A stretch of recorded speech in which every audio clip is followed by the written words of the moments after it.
Merci, Monsieur le Président, Madame la ministre, mes chers collègues. Nos collègues du groupe socialiste se sont trompés d'adresse. Il eût fallu qu'ils adressâent leur amendement à Madame Royal, qui avait hérité d'une écotaxe poids lourds, qui avait été votée par une majorité assez large à laquelle j'appartenais, parce que j'avais l'intime conviction, non pas que les pollueurs, mais les utilisateurs, et en particulier les utilisateurs qui ne contribuaient en rien, Madame la ministre, au financement des équipements d'infrastructures français. Car vous pouvez aller de Luxembourg à la frontière espagnole avec un plein de carburant acheté dans le Grand-Duché.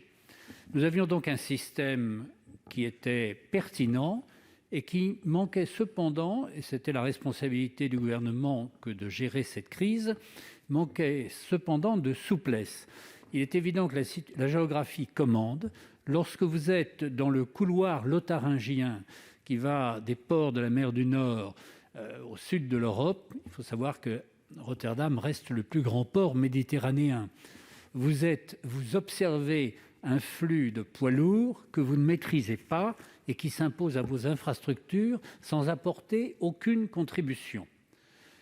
En revanche, lorsque vous êtes breton, et ce n'est pas un défaut, bien au contraire, pour atteindre le premier grand marché, vous êtes obligé de faire 500 kilomètres pour exporter vos choux-fleurs vers la capitale, vers les grands bassins de consommation.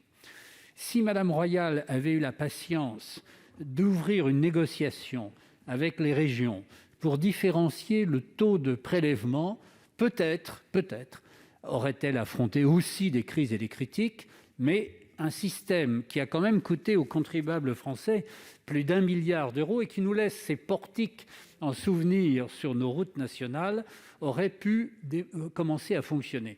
Alors, soyons sérieux, votre démarche est bonne, mais qui peut prétendre, dans un amendement à l'occasion d'une loi de finances, régler un problème de cette ampleur que votre gouvernement et votre président n'ont pas été en mesure de porter à son terme, alors qu'une majorité très large s'était constituée autour d'une solution pertinente? Monsieur Laménie.